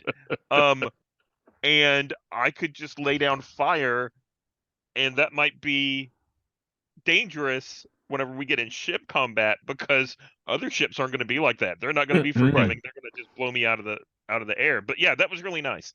And then again, I also liked how, whenever things got really bad, Keith, you took Phaeton and basically did the Jedi thing, right? Jumped out of the way, everything was taken care of, and whenever it came down to it, the one truck blew up. That was great. Brava blew up. It's true. It's true. Yeah. Steven, I really appreciated the epilogue at the end where you sent off some data footage to get the mining corporation in trouble, and you guys scolding the Valen, who's like, okay, I used to work for the Empire. These guys, please stop scolding me. Please stop. You are going to have zero effect on me. And then it's like, oh, PR problems. Damn it. It's great. It was really fun. Enjoyed the way you guys went, just took hold of the scenario and also challenged it. I went over and over this thing going, well, why don't they just fly? Why don't they just fly? Like, I would just fly. Why don't they just fly? All right, module doesn't say if they want to go after flying, then we're just going to explore that. And if they do that, then I've got some backup things that aren't in the module, because it assumes you're just going to drive the trucks. Right, just going to drive the trucks. Yeah. Why wouldn't you fly? There's literally nothing that says like gravitational or like, I kept looking for. Is there a reason why they wouldn't just fly? So when you guys first went for it, I'm like, yep, this is where I go. I am ready for this. And it may be a very short mission. That's okay. But then you guys had bad dice, so you drove. Yay. Cool. So we will hit this next week. You'll get a new job, and you'll be playing Explorers, the letter X, not EX, Explorers, which is my favorite from a looks version of the character keeper. And I'll be making those last tweaks before we play next week. So thanks everybody for playing, and we'll bring this to a close.